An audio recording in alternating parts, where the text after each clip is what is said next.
السلام عليكم ورحمة الله وبركاته. الحمد لله رب العالمين والصلاة والسلام على أشرف الأنبياء والمرسلين وعلى آله وصحبه ومن استنى بسنته إلى يوم الدين. اللهم اجعلنا منهم ومن الذين آمنوا وعملوا الصالحات وتواصوا بالحق وتواصوا بالصبر. آمين يا رب العالمين. It's really awesome to be here. MashaAllah. I'm really happy to be here. And I'm very grateful to all of you that came out this evening. And I especially am grateful for the mothers in this audience. If I can get a round of applause for the mothers in this audience that brought their children that they're going to be taking care of, because obviously these guys don't do anything. So I'm even grateful for the mothers who brought their crazy kids with them, like this one kid over there who shook my hand and then tried to run away with my finger and wouldn't let go for like 10 minutes. But you know, I'm still grateful, alhamdulillah. Because I know how difficult it is for especially mothers to be part of these kinds of efforts. It's not easy to get out late at night. That means tonight's going to be a difficult night. Baby's going to be cranky on the drive back. And it's going to be really difficult to put him to sleep. And all of this because you wanted to hear something about the Quran. This is actually not about myself, and I'm very clear about that. What puts the love between us and puts the love in our hearts is actually the word of Allah subhanahu wa ta'ala. It has the power to do that. And I experience that love, that people I meet that I've never ever met before in my life, and I can see the love in their eyes. And I can see the genuine du'as they make in their eyes for myself and my family only because of one thing. Because I'm trying to do whatever I can, whatever little I can actually, to understand the Book of Allah and share something about the Book of Allah. That's all I'm not doing anything out of the ordinary, but this book is so extraordinary that when anybody tries to serve this book and genuinely wants to share the message for themselves and for others, then Allah Azza wa Jal gives them these gifts. And the biggest gift I can earn, and the biggest gift that you can earn, is the du'as of people. When people make du'a for you, there's nothing more valuable you can have in your life. Now, I'm going to start with a story tonight. It's a difficult subject. I'm going to start with a story tonight, and the story is actually of my own self and some opinions that I used to have about the Quran. I was born in a Muslim family. Many of you know my story. I was born in a Muslim family, but a very average Pakistani Muslim family, which basically means that we did not take the religion all too seriously. I never learned Arabic, I never learned Tajweed, I never learned to memorize Quran exhaustively or anything like that. We learned enough. We learned a couple of surahs of the Quran as children. Some of my schooling was actually in Saudi. I was born in Germany, so my early kindergarten schooling was in German, in the German language. I didn't speak anything else except German, which sounds weird, because I don't speak any German now. But anyway, so I learned later on, I learned Urdu. From 2nd grade to 8th grade, I was in Saudi, but I went to a Pakistani school, which is awesome. So I learned a lot of Urdu, right? And then I came to, in high school, I came to the United States. But by the time I was in the United States, I basically had no reason to take my religion seriously. As a teenager, living in Queens, nobody around me, of all of my friends, maybe one guy was a Muslim. And that's not because, I only know he was Muslim because his name was Atif, not because of anything else. You don't act Muslim in high school in New York City. You just don't do it, And so in that age, I reflect back at that time and my years in college, and I think about what did I used to think about Islam at that time?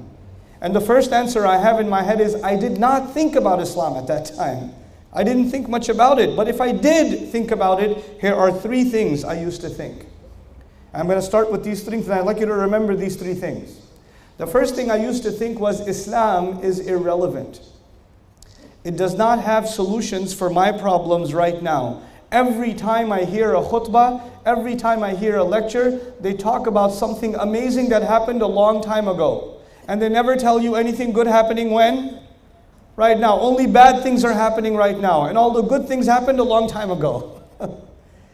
And so they keep telling me this, that the time of the prophets was great. The time of the Sahaba was awesome. We used to be so amazing, but now we are just a bunch of munafiqun and we're just all going to go burn in hell, and all of you are sinning. And so you know what? I accept. You know what? At that time I said, fine. Good times are over. These are the bad times. So therefore this religion has nothing to offer me for right now. And as a matter of fact, every time people would talk about Islam, they would tell me how, and this is, by the way, not coming from someone who's wanting to learn deen. I would go to Jumu'ah because my dad would drag me to Jumu'ah. I don't want to go to Jumu'ah. He would drag me there. And I'm sitting there like, when is this over? Some of the best sleep of my life was during Jumu'ah. You know, the only thing that woke me up was Aqim as-salat. That's the only thing that woke me up. But before I passed out, the few things I would hear about how things that are happening right now, most of those things are haram. And how most of your life you are just in disobedience to Allah. And the only way you can survive is you have to try to live like people lived more than 1,000 years ago. You have to become an ancient person. You cannot be a modern person. So I developed the opinion in my head that this religion is for people who want to pretend that they are living more than 1,000 years ago. This is not for people who live in 2015 or at that time 1997. This is not for those people. That was the first opinion I had, that this religion is irrelevant. It's outdated. It's expired. The second opinion, and by the way, Muslim, this is an attitude from a Muslim or a non-Muslim? This is actually an attitude from a Muslim. And I'm not alone. I'm not alone, and I wasn't alone then. Millions of Muslims used to think like this, and they still think like this. And the second attitude was that this religion is harsh. It's harsh. Chances are you are doing something wrong, and chances are you are going to go to hellfire. Actually, the chances that you will go to hellfire are 99.999999999%. And maybe you might make it to Jannah. Most of the time what I heard was, I am in trouble and Allah is angry with me. That's what I heard most of the time. Every time I do something, there is something wrong with it Islamically. Something is wrong with it. And as a matter of fact, at that time, I used to be really scared of people that had beards. Because people that I knew that had a beard, they don't smile. They look at you like, oh my God, this guy. The more Islamic you get, the more angry you get at the world. You know, so I used to be scared of those people. Man, I was scared. And as a matter of fact, even when I was in college, I'm sitting there I'm eating my pizza in New York City, sitting in a restaurant eating pizza, and a guy with a beard walks in. I'm like, oh man, I was trying to have a pizza with this guy. Ruining my lunch. He's probably going to give me a lecture about how I'm going to hell again or something. You know, I used to be really scared of these people. Really scared of them. This was the second opinion that I developed. The first one, that it's irrelevant, and the second, that it's harsh. That the people that follow this religion, they are very mean. They're not nice people. And they judge you. And they tell you that you're bad. And that they're better than you. That's the second one. And here's the third one. The third opinion I developed was, okay, you know what? Let me just maybe I shouldn't judge a book by its cover. Maybe I should not judge Islam because of Muslims. Maybe I shouldn't listen to just what the khatib says or what these people do and how they behave. I should try to figure the religion out for myself. So I'm going to read the Quran by myself. And I'm going to figure it out by myself because I don't trust these people. So I'm going to read the Quran by myself. Do I know Arabic? No. So I'm going to read a translation. And so I decide to read a translation, and what do I find? I find confusion. I find confusion because some ayat in the beginning are talking about something, and then they're talking about something else, and then they're talking about something else, and something else, and something else. I've never read any book like this. When I read a book, I start in chapter 1 and it makes sense, and then the chapter 2 builds on chapter 1, and chapter 3 builds on chapters 1 and 2, and it goes in an order. But the Quran doesn't work like that. The Quran has takrar, it has repetition. Allah will say something here, then He'll say something again, and He'll say it again, and He'll say it again. So I don't seem to understand how this book is organized. It doesn't make any sense. And then sometimes I read some things, and they completely don't make any sense. Alif, Lam, Mim. And I'm saying to myself, how does this make any sense? I don't understand. So you know what that is? The first opinion was what? Let me see if you're still alive. What was the first opinion I developed? It's irrelevant. And the second opinion? It's harsh. And the third one is a combination of two things. It's confusing, and it's unimpressive. It's not impressive. What's the big deal? I read the Quran. I don't understand why we're so amazed by this book. You know, how could this be impressive? Now, if you have these three opinions, then this is more than enough for you to not want to have anything to do with Islam. More than enough. And for a lot of people that I've met all over the world, they have these same exact three opinions. Same exact three opinions. And they say, well, I don't want anything to do with religion because it's harsh, because it's irrelevant. What am I going to learn from the story of this prophet or that prophet? That happened so long ago. We're living in 2015 right now. One guy even told me, if the Quran came down today, it would have been different. It would have been related to our time. So you know, it was related at that time. It has to do with old times. Asatirul awwaleen, that's good enough. But right now we have to live our life, you know. We have to move forward.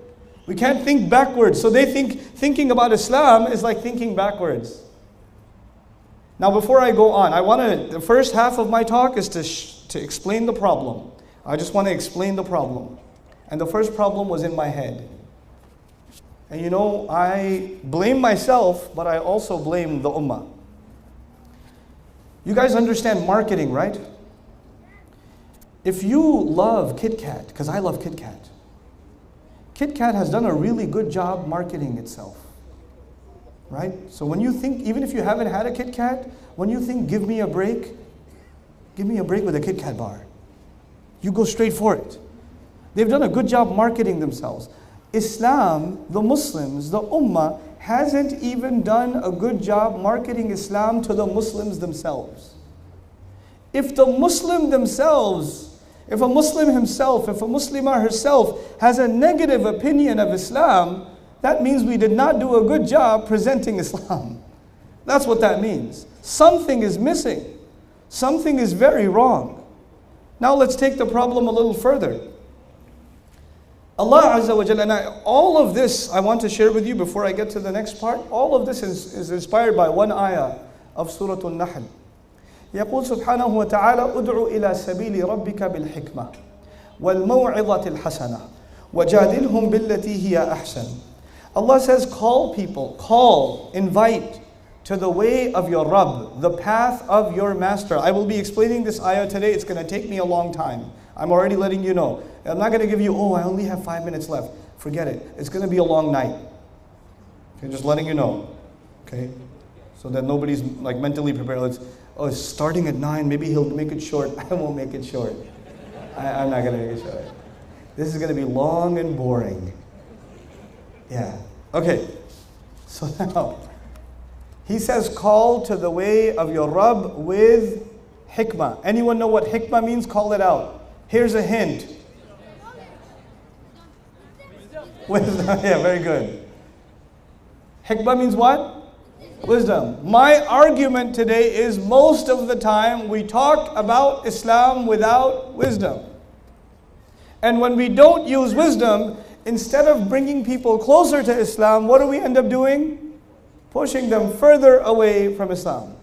And the way you call people with wisdom, or you call people wisely, is you call people the way the Book of Allah calls people. But we, I would argue, do not use the method identified by the Book of Allah. We have our own methods, and these methods are highly unsuccessful. Actually, they're not even wise. They're very unwise ways of calling people to Islam. So I'm going to give you a small list of how we make that mistake. Not a long list. It's a small list and I'll go through it quickly. But as I go through it, I want you to think about the khutbahs you have heard, the lectures you have heard, the Islamic discussions that you have been a part of at the dinner table, or conversations you've had about Islam, under any class, any course, anything you've learned, and see if you hear anything that reminds you of what you heard. The first kind of unwise way to call people is we talk about divisions. We talk about this group versus that group. This sheikh versus that sheikh. You know, this school of thought versus that school of thought. You said this, but that sheikh said that. You want to have a battle? You know? And then there are people who say they talk about Islam, but the only thing they talk about is how wrong the other guy is. They will have YouTube channels, Facebook pages, blogs. These people put a lot of effort into studying the mistakes of someone else. Get a life, dude. But anyway, that's what they do. They study, and they say, in this video, in minute number 87, dude, you listen for 87 minutes to wait for a mistake? That's amazing. I am impressed with the level of attention span you have. This brother said this, and astaghfirullah al-azim, this is why this brother is a fitna, and he is calling people to the hellfire, and da da da da. And here's my blog to save the ummah from this guy. Does this sound familiar to you? People will benefit from someone, you'll be benefiting. I don't have to name any names. I don't care. I don't care. And this is not even about myself, because I honestly don't care. I really don't care. I read some of the comments under YouTube videos for entertainment. That's what I do. But you know, you'll have somebody who'll say, maybe you're benefiting from someone. Maybe you're benefiting from Mufti Menk, who I love. He's so cool. You know, last time I was here, you guys remember Peace Conference? Some of you were there. I was hanging out with Mufti Menk, and I told Mufti Menk, before I tell you this, I tell you another story. This has happened to me twice now. I was in Atlanta, Georgia. I got out of the airport. A Senegalese woman looked at me and said, "Hey, Mufti Menk." And I said, "No." She goes, "I know you, Mufti Menk. You lie. I seen your videos." I was like, "No, I am not Mufti Menk." And she goes, No, you lie. Wallahi, you Mufti Menk. I was like, okay. I took out a picture of me and Mufti Menk. I was like, that's Mufti Menk, and that's me. Oh, you just look just like him. I was like, okay. All right. And the same thing happened in Duha. Brother comes up to me, Mufti Menk, right? And I was like, yes. But my favorite one happened at Dubai airport. Brother Nouman.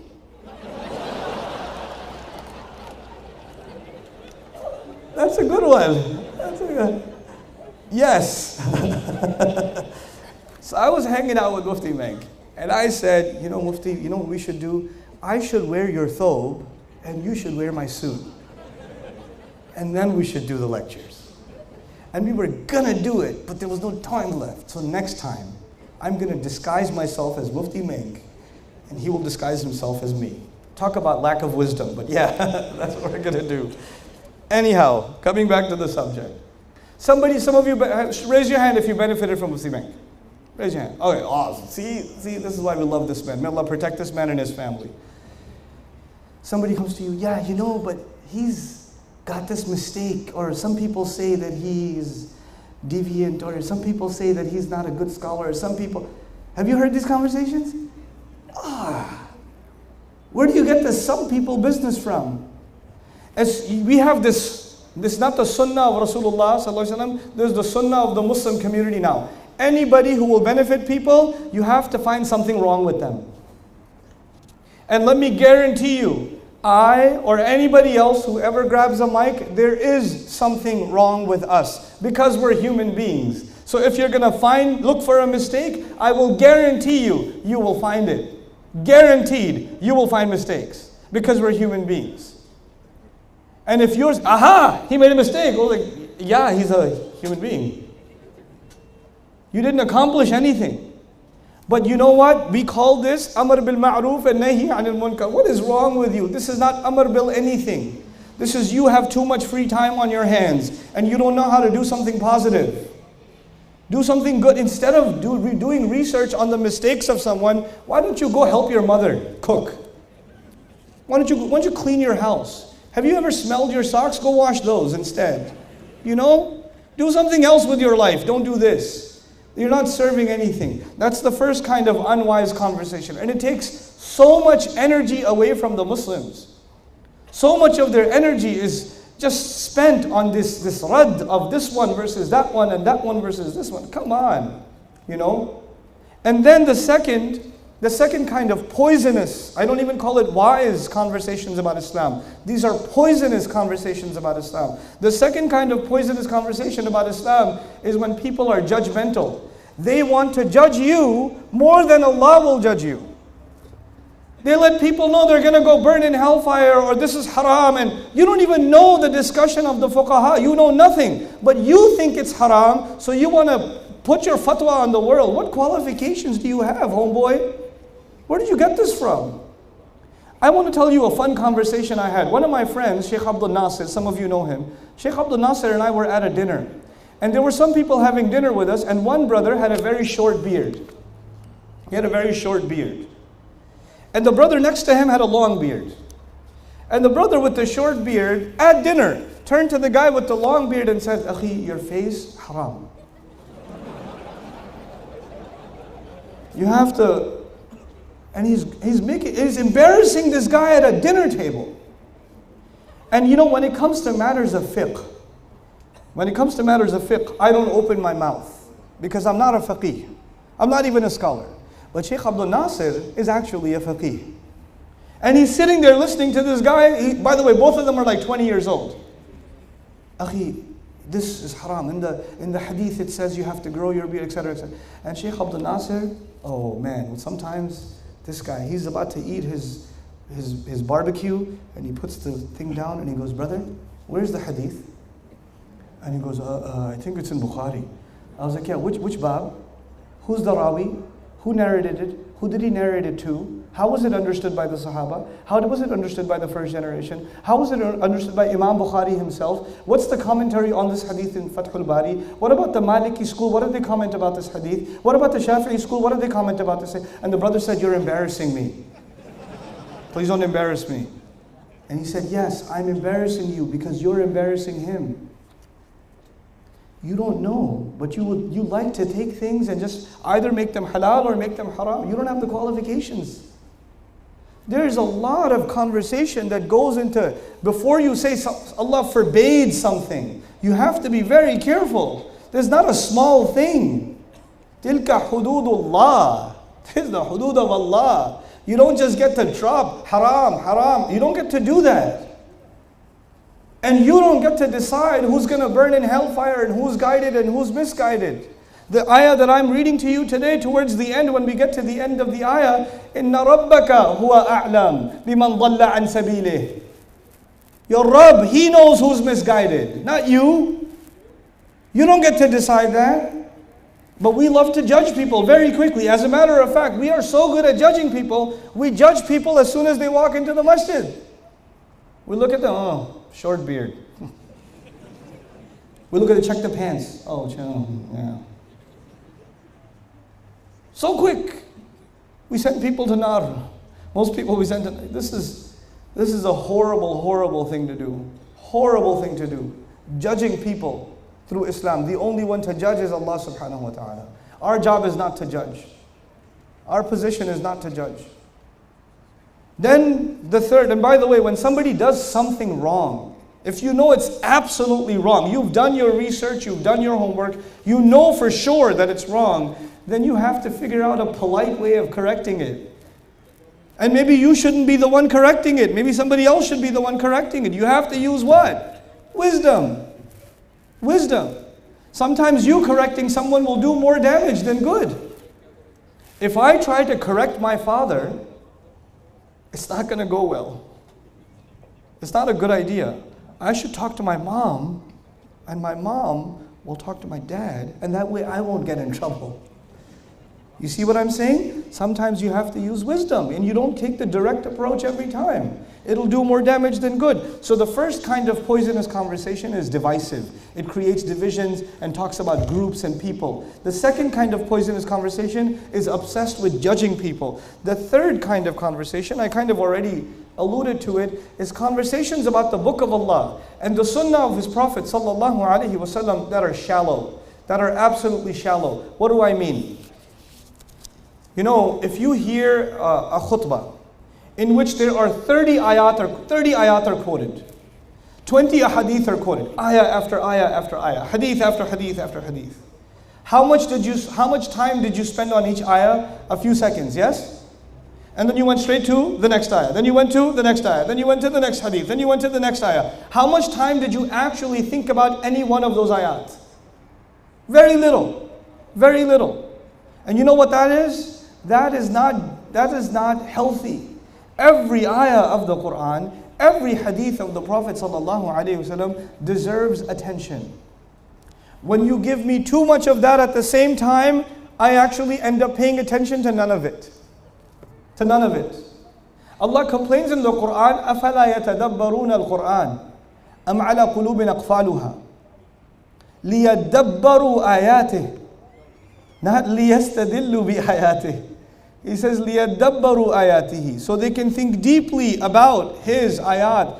Hour and a half I plan to talk to you tonight. About how many ayat? About how many ayat? Do you know? One ayah. Because it deserves attention. We need to think about it. So what happens is people will quote lots of ayat, but they won't go in depth in any one of them. Now when you don't understand something in depth, is there a chance that you're misunderstanding it? Absolutely. When you don't understand something in depth, there is a lot of room for misunderstanding. Because a shallow understanding can be very easily a problematic understanding. Let me tell you something else while I'm on this point. This might be a little bit harder to understand, but an important point. The most supreme thing that we have in Islam, the highest truth that we have in Islam is the Book of Allah. يقول سبحانه وتعالى وكلمة الله هي العليا. The word of Allah is in the highest place. The highest thing we have is what again? The word of Allah. Now what happens? Somebody says, they have a bias already. They have a thing in their mind. And the concept in their mind is women are inferior to men. This is the idea they have in their head. Now that they have this idea in their head, they will pull a bunch of ayat and they'll pull a bunch of hadith and they'll give you dalil for why women are inferior to men. But what came first? The ayat came first or their concept came first? Their concept came first and they used the ayat to prove their concept. This is incorrect. We don't want to make any assumptions before we turn to the Book of Allah. The Book of Allah will decide how we should think. We don't decide how to think about the Book of Allah. You understand? So there's this bias. You already have your mind made up. And by the way, this can go really crazy. Some people can say, well, we have to kill every non-Muslim. Let me prove it to you. And they'll give you 100 hadith and 50 ayat. And they can do it. It's very easy. I've seen it done. What's the problem with that? And some young 19-year-old listens to that speech and says, man, he's got so much daleel. He quoted so many ayat and so many hadith. He must be right. Because it's in the Book of Allah. No, you monkey. The conclusion came first and the research came second. In every field of knowledge, what comes first? The conclusion or the research? The research comes first, and then based on the research, you decide a conclusion. This is the exact opposite of what they do. So it sounds like a very Islamic lecture, because it's got a lot of ayat and a lot of hadith. But you know what? It's a very un-Islamic approach.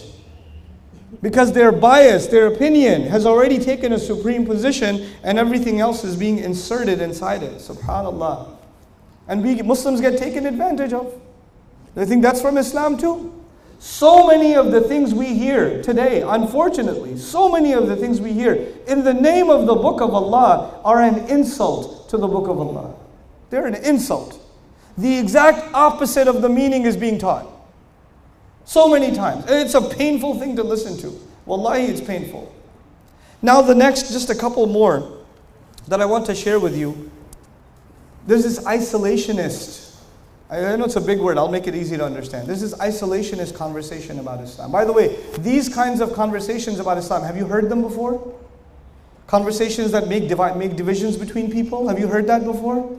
Have you heard conversations that judge people?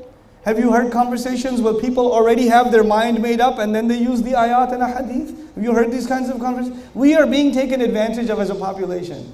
And this needs to stop. This needs to stop. Now just one more that I want to share with you is isolationism. And what that means is that they'll tell you that the only people who have the haqq is us. And if you want to be safe, don't listen to anyone else. Because if you listen to them, you will become misguided. And you want to go to Jannah, right? The only way to go to Jannah is you stay in my halaqah. You just listen to me, because all the other people are misguided. And these people have an updated list of the misguided scholars every week. If you want to save yourself, only listen to us. And you know what happens? People listen to them and they isolate themselves. And they isolate themselves from their family. These people cut themselves off from their own family. They don't want to listen to their family anymore. Well, my parents don't listen to my sheikh, so I don't want to deal with my parents. I don't want to deal with my family because they're not on the haqq. And so you use the deen and you misuse the deen to isolate people from their own families, from their own communities, from their own societies. Where I live in the United States, there are some isolated communities in the United States. You know what they teach you? They teach you in these communities, they teach you the non-Muslims, these are the kuffar. They are najas. They are evil people. Don't deal with them. If you deal with them, if you become friends with them, if you talk to them nicely, if you do business with them, they are a fitna. They will take you away from Islam and they will make you kafir. So stay away from them. And so there are masajid in America. In America, there are masajid that have been there for 40 years. And the neighbors, next door neighbors, are non-Muslims. And they have no idea that that's a masjid. Because the people in the masjid say, fitna, the kuffar. Where did you get this from? Where did this come from? If Rasulullah sallallahu alaihi wasallam did not deal with the people in Mecca and he isolated himself, we would not be taking shahada today. I am a Muslim because my father is a Muslim, whose father is a Muslim, whose father is a Muslim, whose father is a Muslim, whose father is a Buddhist. I come from a Buddhist heritage. I looked it up. My great-great-great-grandfather was actually a Buddhist. And he became a Muslim. Somebody had to talk to him and not treat him like najas. Somebody had to show him courtesy. Somebody had to treat him like a human being.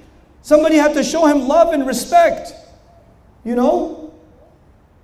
I was in the elevator in the hotel over here and the guy's name was, God, what was his name? Ritik. That was his name. It's hard to pronounce. Starts with an H. Ritik. Obviously not a Muslim name. You know what happens? You read the name and you say, okay, is a Muslim guy Muhammad? Oh, assalamu alaikum, brother. How are you? Hindu name, man. Tu. No. Hey, Ritik, how's it going? Good, sir. He used to work he works at the hotel. How long you been working? 4 months, sir. How's the job? It's hard, sir. Man, it's tough, I know. And we just became friends. We just chatted. Astaghfirullah, I talked to a kafir. Relax, guys. The deen does not teach you to hate non-Muslims. This deen came to bring dignity to all human beings. وَلَقَدْ كَرَّمْنَا بَنِي Adam. Allah says we gave respect to the children of Adam. I'll say that again. Allah says Allah gave respect to who? To who? Children of Adam. So every child of Adam alayhi salam has been given respect by who? By Allah. How do you not give them respect? Allah gives them respect, you don't give them respect. And you think Islam tells you to disrespect them? Islam tells you to look at them as evil? You don't even understand the ayah when Allah talks about mushrikun being najas. Where is the ayah? Where does it occur? What surah does it occur in? What context does it occur in? And how does it apply? We don't want to know because we just want to look at the surface and not study deeply. We don't have the time to study deeply. This is all the opposite of wisdom. But now we're going to talk about wisdom itself. This was a negative talk up until now. Now we're going to have what? The positive talk. Why did I organize it this way? Because I want to leave you with something positive. I don't want to leave you with something what? Negative. Now listen carefully. I'm going to start with an ayah that belongs to Surah An-Nahl. By the way, the ayah, invite people with wisdom, belongs to Surah An-Nahl.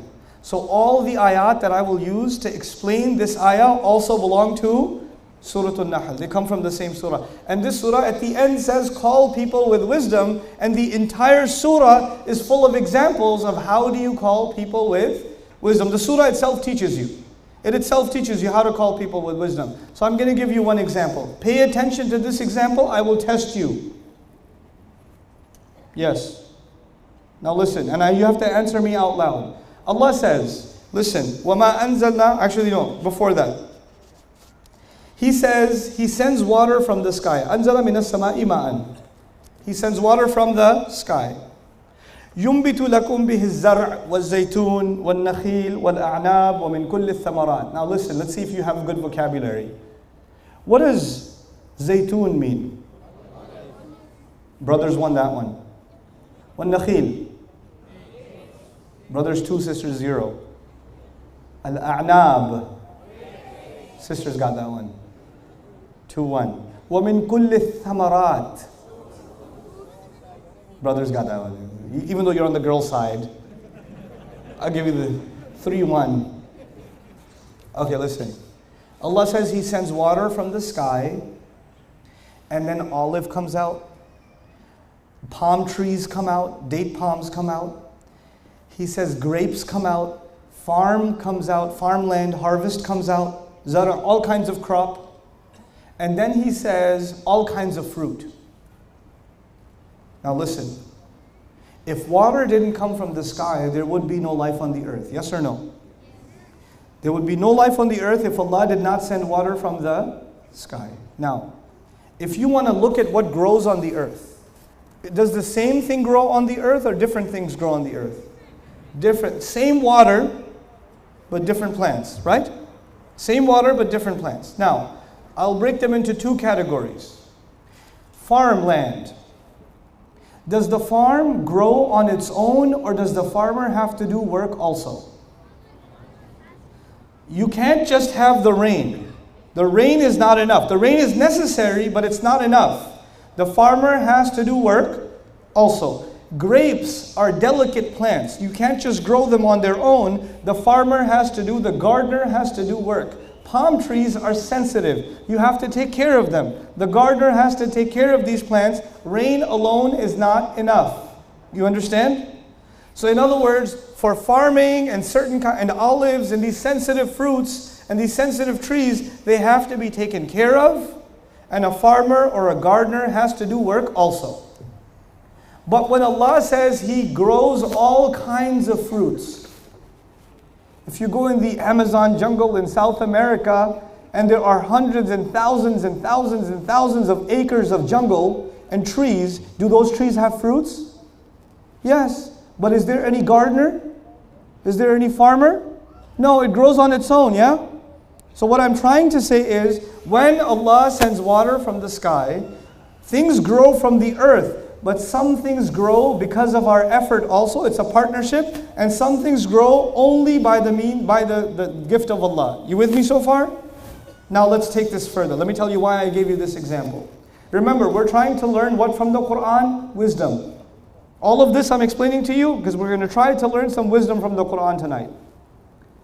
Now listen. Same surah. Allah Azza wa Jalla later on says, وَمَا أَنزَلْنَا عَلَيْكَ الْكِتَابَ إِلَّا لِتُبَيِّنَ لَهُمْ الَّذِي اخْتَلَفُوا فِيهِ وَهُدًى وَرَحْمَةً لِقَوْمٍ يُؤْمِنُونَ. We did not send the book down to you at all. Wait, before He said, what did He send down? Rain. Now He says we're sending what down? The book. So now He is going to compare the book to what? The rain. He says we sent the book down only so they could clarify all the differences, and so it could be guidance and mercy. Now, when the book of Allah comes down, like the rain comes down, the rain goes into the earth, and the book of Allah, its ayat go inside the hearts of human beings. Now, the earth used to be dead, yes? And because of the rain, what happened? It came back to life. And the people used to be dead. Their hearts used to be dead. And Allah's book has the power to do what? Bring them back to life. The Muslim community can have so many problems. We could have lying and cheating and stealing. We have forgotten the book of Allah. Our youth don't pray anymore. They're addicted to filth on the internet. They're watching movies. We have political problems, social problems, economic problems, spiritual problems, psychological problems. Oh my God. But you know what? You could be dead. But if you have the book of Allah coming into your heart, what will happen? You will be brought back to life. There's no reason to be depressed. I depressed you in the beginning. Man, we got so many problems. But you know what? We have one solution. And what's that solution? The book of Allah. And when it enters into you, you could be as dead as death gets. And Allah will bring you back. This is why Allah says in Surah Al-Hadid, He talks about the hearts that became hard. فَقَسَتْ قُلُوبُهُمْ وَكَثِيرٌ مِّنْهُمْ فَاسِقُونَ. Their hearts became hard and so many of them are corrupt. And in the very next ayah He says, اعْلَمُوا أَنَّ اللَّهَ يُحْيِي الْأَرْضَ بَعْدَ مَوْتِهَا. You should know Allah brings life to the earth after it had died. Allah will bring this ummah back to life. You just have to apply what? The water. What is the water for this ummah? It is the Quran. It's the Quran. And if this ummah is not coming back to life, that must mean we're not applying the water correctly. That's what that means. Now I told you before, when it rains, how many kinds of plants you get? 2. One of them you have to do the work also. Remember that? And the other one happens how? On its own. In the middle of the jungle there's an apple. In the middle of the jungle there's an orange. It happened on its own. We had nothing to do with it. You understand? Just like that, even today, there will be people who accept Islam. You didn't do any da'wah, you didn't make any effort, you didn't do nothing. Allah just put the water into their hearts and they just came to Islam on their own. It'll happen even now. Does it happen or no? Just like the fruits who grow in the middle of the jungle, with no human effort, only by the will of Allah. There are some people who come to Islam only by the will of Allah. You know, I get amazed. I just get baffled at sometimes the emails I get, sometimes the conversations I have. I just get shocked sometimes. It still rings in my head. I was coming back, with my family at the airport, and there was a flight attendant. This was in Maryland. There was a flight attendant walking by, and you know how flight attendants dress. They don't dress like, I'm not talking about like Emirates flight attendants. I'm talking about like Spirit Airlines or something in America flight attendant. She walks by and she goes, I've been watching your videos. Pray that I become a Muslim soon. And I said, whoa, how did that happen?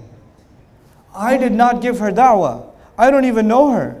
I made no effort towards her. I just studied Quran and put a video on YouTube. Who did that for her? Allah did that for her. He can make it rain into people's hearts.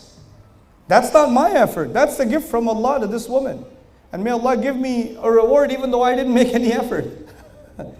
For what? And may Allah guide her to Islam. And there are hundreds of thousands of people like that. This Christian woman just emailed me last week.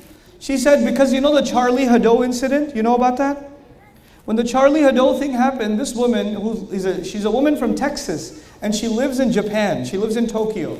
She says, I got curious about this prophet that they're making fun of, and I started looking for videos on YouTube, and I found your videos, and I started watching your videos, and now I wanted to know that because I'm watching so many of your videos, I ran out of data on my phone. Because I watch it on the train. And she started her email by saying, I'm a Christian woman. That's how she started the email. At the end of her email, she said, thank you for introducing me to Allah and His Messenger. Subhanallah. Sometimes Allah will grow fruits and you won't even know how. You will not even know how. It will just happen. But you know what? This is the part that's hard to understand. So I need extra attention from everybody, okay? This is the hard part in this talk. Human civilization, anthropologists will tell us, human civilization began when human beings learned how to farm.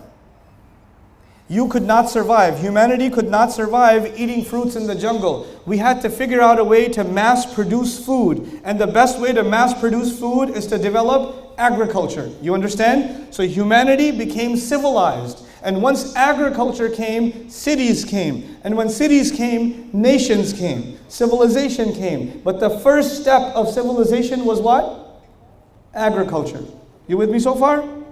Now, when you have agriculture, you have a farm. Don't you have to direct the water? The water doesn't come automatically. You have to dig and make a canal, and you have to figure out a way of delivering the water, right? You cannot just rely on the rain. You have to conserve the water and deliver it.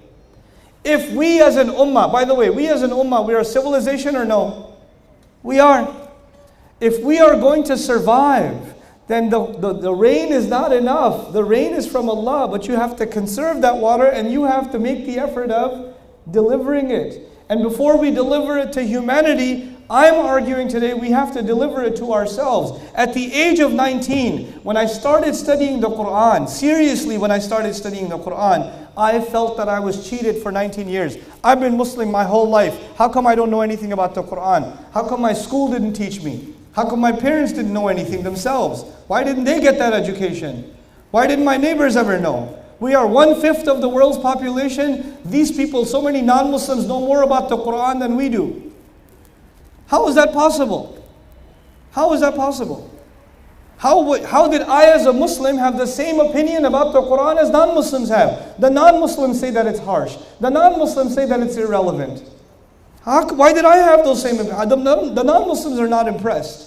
How come I had the same opinion? Something has to change. We have to cultivate. We have to provide this knowledge now to people. So now tonight, the rest of this talk is how are we going to do that? How are we going to deliver this message for ourselves and for our children and their children? And then the rest of humanity at the same time. Allah says, Ud'u. Let's begin the ayah. Now we begin the ayah. Ud'u. Invite. What does ud'u mean? Tell me out loud. Invite. Good. Do you invite somebody you are angry with? Can you invite somebody to your house you're angry at them? Hey, come to my house for dinner. You don't do that. When you invite someone, it is an act of friendship. You cannot invite someone unless it is an act of what? Friendship. So from the very word da'wah, from the very word ud'u, if you are not friendly, you shouldn't be doing da'wah. If you have an angry personality, why don't you just go memorize Quran or something? Let somebody else do da'wah. If you get really frustrated with people, you should not be doing da'wah. Because da'wah means what?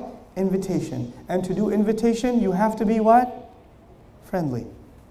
Second, ud'u ila sabili rabbi. By the way, if somebody is giving an angry khutbah, and you say, why are you giving it? Brother, akhi, I'm trying to do da'wah. That's not how you do da'wah. You don't scare people to death and then invite them. This is not invitation. This is get lost and get out of here and never come back. He says, by the way, he doesn't say, Ud'u ila al-Islam. Ud'u ila dini rabbik.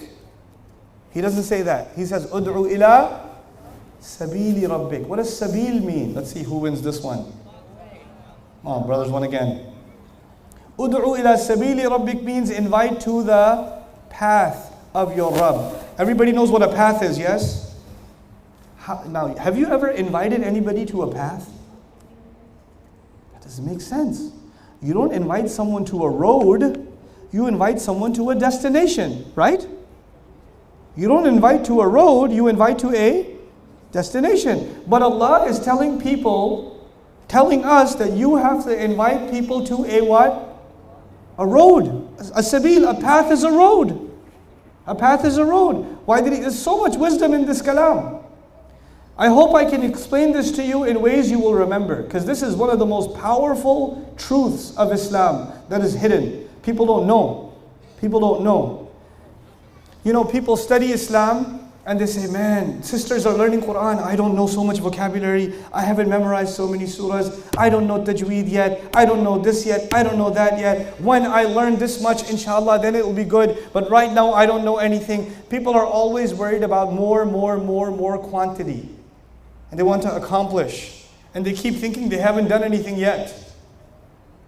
If Allah is calling people to a path, like a road, are people traveling at the same speed? No. Some people travel fast and some people travel what? Slow. Some people are traveling so slow that you can't even see their progress. It's that slow. It doesn't even show up on the speedometer. It's that slow. But they're still making progress. The problem is we like everybody to make progress at the same speed. You should be like this one, you should be like that one. Even parents, they tell one of your daughters can do better than the other one. Why don't you be like your sister? They're not the same. They're on their own path. You're asking Allah to join the road. That's all. You're asking people to join the road, not the destination. Allah is not calling you to the destination. He just wants you to enjoy the road. So many people come up to me, how do I learn Arabic quickly? How do I study the whole Quran quickly? I was like, why do you want to do it quickly? What's your hurry? You know, are you going to die soon or something? You got time, bro. Relax. Chill out. Allah is not interested in how much you know. Allah is interested whether or not you are on the road. And when you are on a road, how do you know if you're on a road? The scenery around you is changing, yes or no? And you're making progress. All Allah wants from you is what? Progress. All Allah wants from you is progress. He does not want perfection from you. That's what people want from you. That's not what Allah wants from you. Allah knows what He created. He did not ask people to become perfect. He asked people to make progress. That's all He asked. Allah makes our deen easy and beautiful. We make our deen difficult and ugly. We make people feel bad because they're not perfect. We make people feel bad because they're not completely there yet. The Sahaba were the best generation, yes or no? Best generation of all time. Of all time. And these people were willing to die for Islam, yes or no?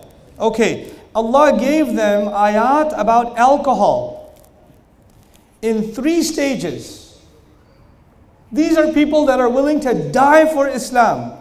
And Allah said, لا تقرب, إثمهما أكبر من نفعهما. The evil in alcohol is greater than the benefit. The evil is more. Then that wasn't enough. Then later on He said, وَلَا تَقْرَبُوا الصَّلَاةَ وَأَنْتُمْ سُكَارَى حَتَّى تَعْلَمُوا مَا تَقُولُونَ. Don't go near salah while you're drunk. And then finally, one of the last surahs ever revealed, Surah Al-Ma'idah, one of the last surahs ever revealed, He says, رِجْسٌ مِّنْ عَمَلِ الشَّيْطَانِ فَهَلْ أَنْتُمْ مُنْتَهُونَ. This is evil from the work of the devil. Will you stop or what? In other words, Sahaba, who were the best generation, Allah did not expect them to quit alcohol immediately. If He wanted, He could have given the ayah from the very beginning. Now think about this even further. Alcohol is considered not just haram, it's also considered evil. There's a difference. Pigs are not evil. Pigs are just what? Haram. You don't see a pig and say, astaghfirullah, evil, shaitan. No, it's just a pig. Just don't eat it. Okay, it's a pig, Allah made it. It's not evil. Relax. Okay? But alcohol is not just haram, it is also what? Evil. Which means it was always evil.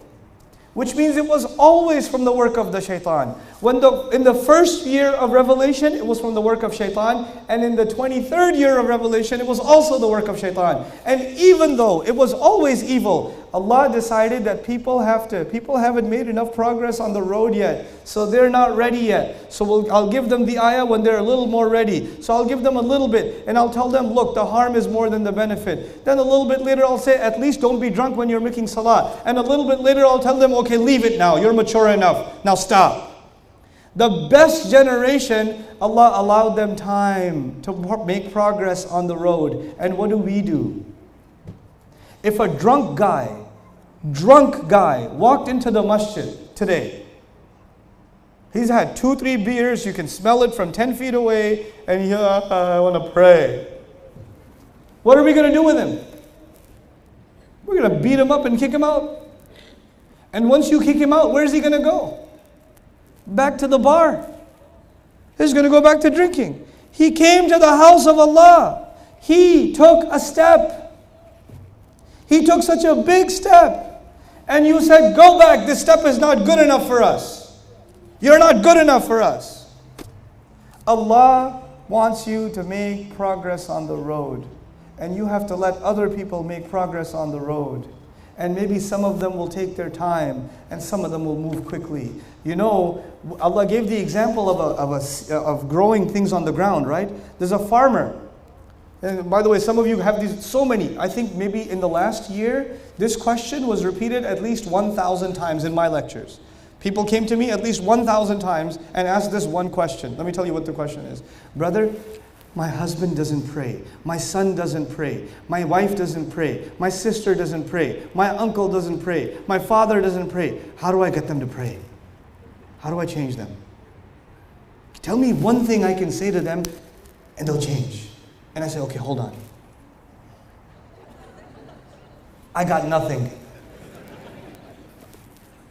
There's a farmer What's step one in farming? You put the seed in the ground, yes? You put the seed in, then you put water. Then you go to sleep. Then you wake up. Make sure the soil is clean. Then you put water again. Then you go to sleep. You wake up. You put water again. Remove the insects. Make dua. Ya Allah, take care of this plant. Does the farmer see any progress? Yes or no? He sees no progress. All the things that are happening under the ground. The farmer doesn't say, if there was one thing I could do, it could just change right now and turn into a tree. Let me dig it up, take the seed out, make a tree out of it. Does it work like that? Allah compared the Quran coming down to water coming down. And when water comes down, the life on the earth grows immediately or grows over time? It grows over time. When the Quran will enter somebody's heart, they will change immediately or change over time? They will change over time. Abu Bakr as-Siddiq changed immediately, but so many Sahaba changed over time. Umar bin al-Khattab, 5 years. It took some time. Abu Sufyan, many more years. It took a lot of time. It doesn't happen overnight. People only quote the example of Abu Bakr as-Siddiq. By the way, Abu Bakr as-Siddiq is an extremely amazing example. Even for the Sahaba, he's too high of an example. What about you? People quote the greatest example and make you feel bad. There are so many other Sahaba, hundreds of thousands of them, radiyallahu anhum wa radu anhu, that did not transform the same way as Abu Bakr as-Siddiq, radiyallahu ta'ala anhu. They took their time, and Allah is happy with them too. Allah is happy with them too. Call people with wisdom. Let them grow. Let them listen. Let them listen. I was giving a lecture in England. When I finished my lecture, a woman came up to me and said, please don't tell anyone, I'm Shia. I've been listening to your lectures for a year. It's really helped me a lot. Please don't tell anyone. You know why? Because it's Birmingham, England. Whew, that place is crazy. You know? Other guy comes up to me, brother, Assalamu alaikum. This is my wife, myself, and there's about 50 of our friends. We are from the Baha'i religion. We've been listening to your lectures for a long time. Please don't tell anyone. I'm like, yeah, welcome. Assalamu alaikum. Sit, relax. I don't need to go after and start having debates with the Shia person or the Baha'i person or any other person for that matter. Why? Because my only concern is to get the water to the heart. That's all. The rest, who will do? The rest, Allah will do that. You're not going to do that. Allah will do that. That's up to Allah what He does. That's not up to me. We don't give people a chance. We're too busy arguing with them and debating with them and pushing them further away from Islam. This is not wisdom. This is just not wisdom. Call people to the path of your Rabb using wisdom. Bil hikmah. And then he says, وَالْمَوْعِظَةِ الْحَسَنَةِ. Call people with beautiful, heart-penetrating advice. Give people advice that will go to their heart, that will get inside their heart. Now what does that mean? It could mean a lot of things, but I'm going to keep it brief for you guys. Simple lesson. Sometimes you say things that make someone angry. Sometimes you say things that they are willing to accept, and sometimes you say things that make them more upset and they don't want to listen to you. You have to find a way of saying things that will melt someone's heart, that will get inside their heart. They won't get defensive. Let me give you an example. You know the famous story of Hassan and Hussein radiallahu ta'ala anhuma, when he saw a man making wudu incorrectly. You remember the story? Right? They were making wudu, he was making wudu incorrectly, so what did they do? They say, hey, you are such an old man. You should know better. Astaghfirullah, you don't even know how to make wudu? You should be ashamed of yourself. Let me show you how to make wudu. Did they do that? No. If they do that, the older gentleman might be very upset. Might get really upset with them. What do they do instead? They just quietly make wudu next to him. And his heart melts. These young boys are taking their time making wudu. I should take my time making wudu. Yes or no? In other words, they used wisdom. And they used al-maw'idha al-hasana. Al-maw'idha al-hasana means you give advice in a way that softens somebody's heart. You don't give advice in a way that hardens somebody's heart.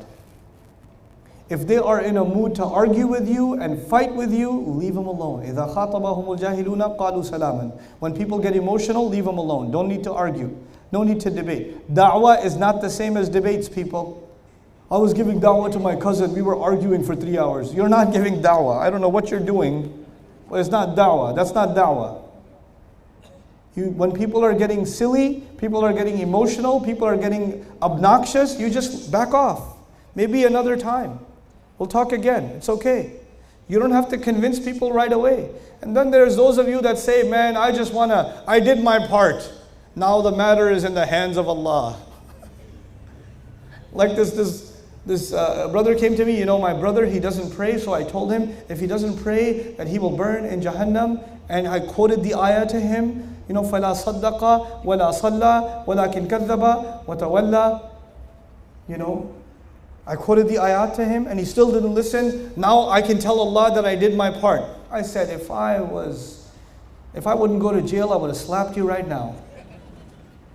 What do you mean you did your part, you monkey? We follow the example of the prophets, alayhi salatu wassalam. Did they recite the ayat onto people one time and say, well, I did my part. Ya Allah, just take them out. Let the flood begin. It doesn't work like that. You give somebody advice, then you go back, then you go back, then you go back, then you go back, then you go back until you die. Until you die. And then some people come to me and say, but Nuh alayhi salam, eventually he gave up. I was like, okay, when you live 950 years, you give up too. Next time you quote Nuh alayhi salam, get a little bit older. Then you can tell me about Nuh alayhi salam. We don't use hikmah. We just don't use hikmah. We don't use al-maw'idah al-hasana. Good advice, sound advice. Make people feel better. I will tell you, maybe I'll get in trouble for saying this, and I don't care. I'll just tell you how I see it. One of the things that really hurt me when I came here? One of the things that really hurt me, really hurt me, is that people that are taxi drivers, all over the Gulf, I'm not talking about all over the Gulf, people that are taxi drivers, or people that are, servants, the cleaning crew in the hotels, people that are working in the stores, people that are cleaning the streets, we pass by them and we don't even say salam to them. We don't even say salam. These are just, and it hurts me, man. Rasulullah sallallahu alayhi wa sallam says, Al-Kasibu Habibullah. Al-Kasibu Habibullah. The one who works hard to earn his money is the beloved of Allah. Allah loves the one who works hard to earn his money. The Pathan guy who's making naan all day, and his shalwar kameez is like brown, even though it's white, it's turned brown and gray. He worked all day, and he passes by, you're like, ye kaise log aa gaye? No, wait a second. Al-Kasib, Habibullah. At the very least, they deserve your salams. At the very least, they deserve your salams. And we've ingrained this idea that some people are better than others. There's no such thing in this religion. Every human being is equal. Every human being is equal. And especially the Muslims. إِنَّمَا الْمُؤْمِنُونَ مَاذَا؟ إِخْوَةً, not darajat. إِنَّمَا الْمُؤْمِنُونَ إِخْوَةً. All believers are equal. This guy comes to me, he worked at the hotel, he recognized me. Sir, can I take a picture with you? And I was like, why are you calling me sir, bro? I'm your brother. Okay, sir. Sir, brother, can I take a picture with you? It's embedded in the mind that some people are better than them. That's not right. That's not right. People are dignified. This is religion. We stand in one row, yes or no? You don't check somebody's passport before you put them in the first row. You don't check, hey, how much money you make? Oh, you go fourth row. You don't do that. The salah itself teaches us that every human being is supposed to be treated equally. Your maw'idah hasana in this society and in so many Muslim societies. This is happening in Pakistan. This is happening. I'm not even picking on the Gulf, guys. I'm not even picking on. This is happening in Pakistan, Egypt, Bangladesh, India. You go there, some rich family goes and they go to a restaurant, and I saw it with my own eyes one time. They go to a restaurant and this, the tinted windows and the kid rolls the automatic window down. He's like 12-year-old boy inside, rich boy, 12 years old. And the old man who comes to, Sir, chai ladu, sir? And the old man, 60-year-old man, and he says, ja leke aa. Go get it. Like he's talking to somebody like 5 years old or something. Ji main leke aata hu, sir. Ji. Man, if I wasn't going to get arrested, I would have taken that kid out of that shit. I would have been like, Tamar, tamiz se baat karo. Bade. They're older than, it's an older person. You treat them with respect. You treat them with respect. What's the point of memorizing Quran, studying the book of Allah, and you don't treat the janitor with respect, and the cleaner with respect, and the taxi driver with respect? You don't treat, what are you learning? Why are you learning this? What's the point? So we have to change our thinking. This is maw'idah hasana for you, to make people feel dignified in this society. Give them good counsel, speak to them like equals. Speak to them with respect.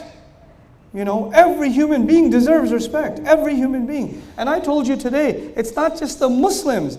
Every human being should be treated with respect. Why in the world would they want to come close to Islam when they see us behave like this? What reason have we given them?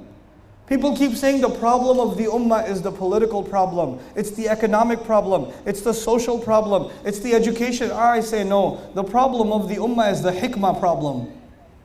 It's the hikmah problem. It's the maw'idah hasana problem. That's the real problem we have. And there, by the way, in da'wah, that doesn't mean you're always soft. This is the wisdom of Allah. Everything is balanced. You're not always soft. Sometimes people attack you. Sometimes people make fun of you. Sometimes people insult your Nabi sallallahu alayhi wasallam. When that happens, this is not the time to be soft. This is the time to be tough. And so what does he say? Ud'u ila sabili rabbika bil hikmah wal maw'izatil hasana wajadilhum billati hiya ahsan. And debate with them, argue with them, take them head on with something that is better. With what is better. If they argue, you argue with something better. If they use anger, you use calmness. If they use dirty words, you only use clean words. Because every time you respond, it should be with something what? Something better. It should be with something better. What happens when they insult our Prophet? What happens to us? You have these comments on these YouTube videos by Muslims. Oh, we hate you kuffar and we're going to kill you and you people are... for the sake of Allah, this guy's cursing him out. Where's billati here? What is wrong with you? Stop trolling on YouTube videos. Nobody cares about your comments on YouTube. Nobody cares.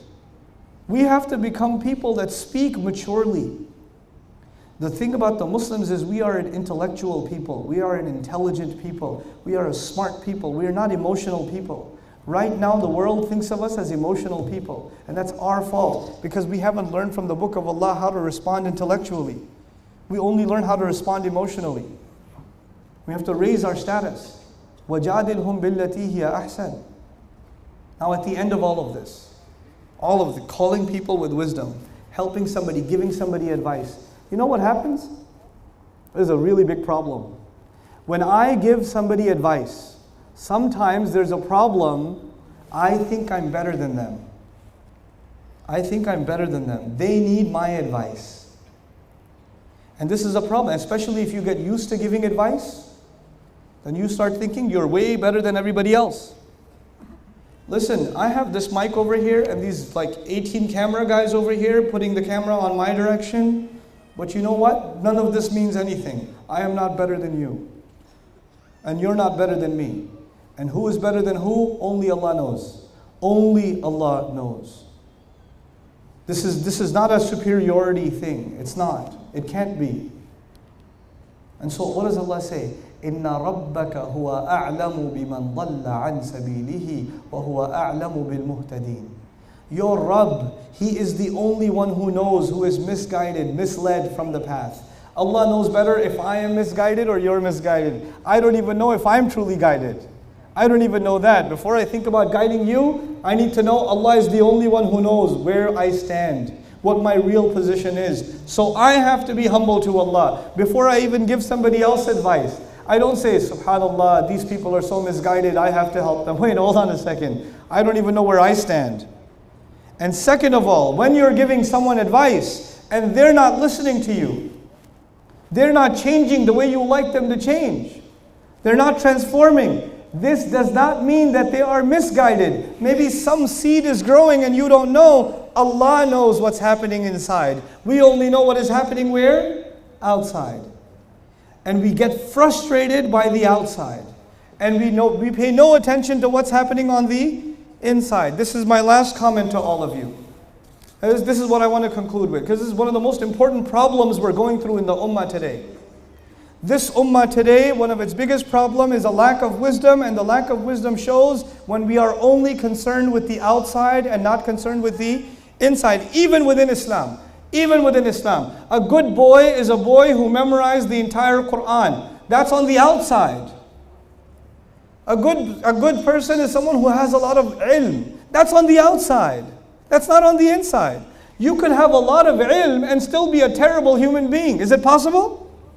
You could still be a hafiz of Quran and care nothing about Allah and His Messenger. Is that possible? Yeah. Making somebody a hafiz does not make them a good person. Hifz is important. My kids do hifz too. But hifz is only one small part of the equation. We have to fix what is on the inside. That is really, really important. More important than anything else. Anything else. People say you have to have, until you have a lot of ilm, you are not worth anything to Allah. I say, I don't know what Quran you are reading, but it's not the book I learned from. It's not the book I learned from. You know, Rasulullah sallallahu alaihi wasallam was reciting Quran, and some jinn passed by. You know the story? He was reciting Quran and jinn passed by, and the jinn heard the Quran. وَإِذْ صَرَفْنَا إِلَيْكَ نَفَرًا مِنَ الْجِنِّ يَسْتَمِعُونَ الْقُرْآنَ فَلَمَّا حَضَرُوهُ قَالُوا أَنْصِتُوا فَلَمَّا قُضِيَ وَلَّوْا إِلَىٰ قَوْمِهِمْ مُنذِرِينَ. A group of them passed by, Allah made them pass by, and when they heard the Quran, they said, shh, what is that? And when the whole recitation was done, they went back to their nation, and they started giving them da'wah. How long did the jinn listen to Quran? Few minutes? Did they get a degree in tafsir? Did they get a degree? Where did they get the ijazah and tajweed from? Where did these jinn who learned Quran for how long? How long? Few minutes. And then what happened next? They went back to their nation and started inviting their nation to the book of Allah. And their da'wah was so beautiful that Allah made it part of the Quran. It's in the Quran that we learn their speech. Are these jinns ulama? Are these jinns fuqaha? No. These are regular jinn, regular people in their own species. But you know what makes them amazing to Allah? Their sincerity. Their sincerity. We like to make the religion complicated. Allah makes the deen of Allah easy, simple, beautiful. So much so that even a jinn can understand it. And they don't even have a PhD. They can understand it. We like to complicate things. We like to teach everything about Islam in a complicated way. And Allah likes to teach it in a simple way. That is the wisdom of Allah, keeping things simple. We complicate things. Somebody recites Quran and we say, where'd you get ijazah from? Which is it Hafs? Is Hafs and Asim? Is it Warsh? Oh no, your qalqala needs to be longer. Your mud needs to be this. You're going to spend 3 years doing tajweed and nothing else. You make things, this was never the case in the past, by the way. Never the case. We like complicating things. We become obsessive compulsive about something. Allah doesn't do that. Allah keeps things simple, easy. Somebody says, I'm a Muslim. Oh yeah, you're a Muslim? What's your aqidah? That I'm a Muslim. No, but what do you believe? La ilaha illallah. No, but which aqidah book did you read? I didn't read an aqidah book. I just know that Allah is one. No, akhi, you have to study aqidah. You have to go in depth. You have to go so in depth. Okay, wait, hold on a second. Let's take a step back. Ibrahim alayhi salam. Ibrahim alayhi salam. Listen to his speech in the Quran. Is it complicated or simple? It's simple. What do we like to do? Complicate even the simplest thing. We love it. We love complicated. And I'm not saying don't study aqidah. For the tullabul ilm that are going to be mutamayyiz, that are going to be advanced students, go study it. But for the rest of the people, please leave them alone. Keep things simple.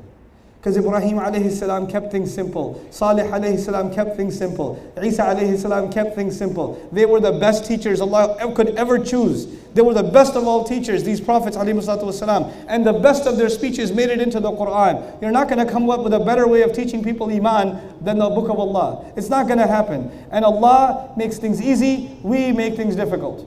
Wallahi, we do that. We are hard on people, Allah is easy on people. This idea that I share with you at the end, how we don't have this balance anymore in the way we present Islam, it's made things so hard for the Muslims. So many Muslims think they're disobeying Allah in everything. And that Allah is just going to punish them. Allah is always angry with them.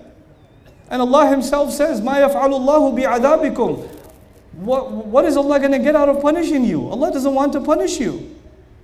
We have to spread the rahmah of this deen again. The rahmah of this book again. This rain has to fall again. Rain itself is a rahmah from Allah, yes or no? Yes. So the Quran is a rahmah from Allah, yes or no? Last point. Let me show you how Quran is a rahmah from Allah. I was just talking about Surah Al-Rahman in Qatar. I'll share one thing with you. Just one thing. Think about this as you leave today. In Surah Al-Rahman, it begins Ar-Rahman, which is such a beautiful name of Allah, right?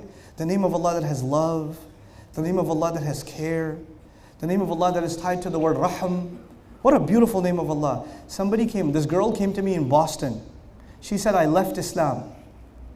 She said, I left Islam. I said, why did you leave Islam? And she said, because of Surah Al-Rahman. I said, why? What did Surah Al-Rahman do to you? She says, in Surah Al-Rahman, Allah begins with Ar-Rahman, that He's so loving and caring and merciful. And in the middle of the surah, He starts talking about hell and how people are going to burn and how people are going to be tortured. How can Allah that is so full of love and rahmah torture people? How could He do that? And I had a long conversation with her, but I'll just share one thing with you. The description of Jahannam in Surah Al-Rahman is one of the most terrible descriptions in the whole Quran. The following description is rated R for graphic words and seriously scary content. You will listen to those words when people are being boiled alive, and then when they're being boiled, they look at the fire on the other side and say, maybe the fire is better. So they leave the boiling water and they run towards the fire. The fire burns them so hot, they can see the boiling water. They say, no, I should go towards the boiling water instead. Oh my God, what a horrible, horrible description of what is going to happen in Jahannam. And does it scare you, by the way? Does that scare you at all? Because it scares me. And as soon as you get scared, what does He say? وَلِمَنْ خَافَ مَقَامَ رَبِّهِ جَنَّتَانِ. Whoever got scared of standing in front of his Rabb, he gets 2 Jannahs. The whole point of scaring you was to guarantee you Jannah. That's the whole point. He scared you and said, did you get scared? Okay, then you get 2 Jannahs. SubhanAllah. Even when He scares you, He gives you something good. This is what Allah does. We don't do that. We like to only scare people. We only like to be negative with people.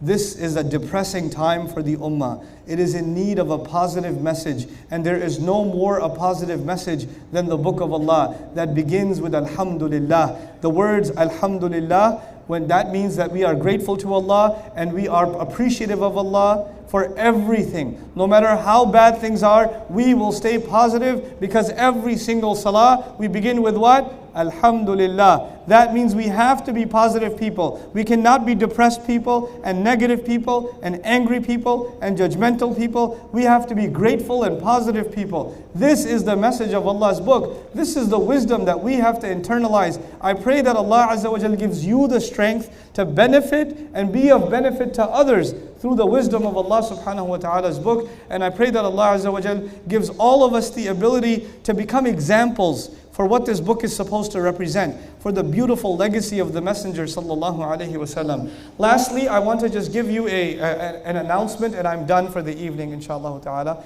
The announcement that I'd like to make to you is for those of you that are interested in learning the Quran with me. I can't come to Dubai often. I can't come to the Khalij often. I miss my children too much. And I have a lot of kids. I have 6. That's a lot. I know for some of you are like, I have 12. No, but you know, for me that's a lot, okay? For me, in America, that's a lot. When we go to the park like that, all of them are your kids. They ask my kids, ma'am. You got a whole tribe out there. I'm like, yes, I do, my friend. You know. So I miss my kids. I gotta stay home. I want to do work from home. But that doesn't mean I can't try to benefit you. If you're benefiting from the work that I'm doing, that's because most of what you saw me do wasn't here. It was me sitting in Texas trying to get to you. That's what I'm trying to do. There are two, for the young people here especially, I recommend 2 courses. If you can study 2 courses from me, it'll give you a good start in your journey in the Quran, okay? Just 2 courses. The first course is called Divine Speech. It's not on YouTube. On YouTube, there's just a video about it or 2, but the full course is called Divine Speech. And the second course is called Quran for Young Adults. What was the first course? Good. What was the second course? Quran for Young Adults. I recommend these 2 courses, especially for younger audiences, families. If your kids are like 10, 12 years old, they can start both of those courses. Do it as a family. It'll give you a good and solid introduction to the Quran before you get into a study of the Quran, inshallah ta'ala. Because you need a little bit of an intro before you get in, you know? So that's the purpose of Divine Speech and Quran for Young Adults. I'll tell you a little bit of what I do in Divine Speech. People ask the question, how come Allah uses we in the Quran? People ask the question, how come there are different kinds of surahs in the Quran in different order? People ask the question, how come subjects keep changing in the Quran? When they ask these kinds of questions, I took all of those questions and tried to answer every one of them so you have a better understanding of the kind of book you're dealing with when you're dealing with the Quran, so you can appreciate it better. Both of these courses are available online. You can go to Bayyina. If you don't know how to spell Bayyina, make istighfar 2 rak'ah and slaughter a camel, okay? Go to bayyina.tv and you can access these courses, inshallah ta'ala. Bayyina.tv. Thank you so very much for listening this evening. Jazakumullahu khairan. Hopefully I'll see you guys tomorrow evening as well. Barakallahu li wa lakum. Assalamu alaikum wa rahmatullahi wa barakatuh.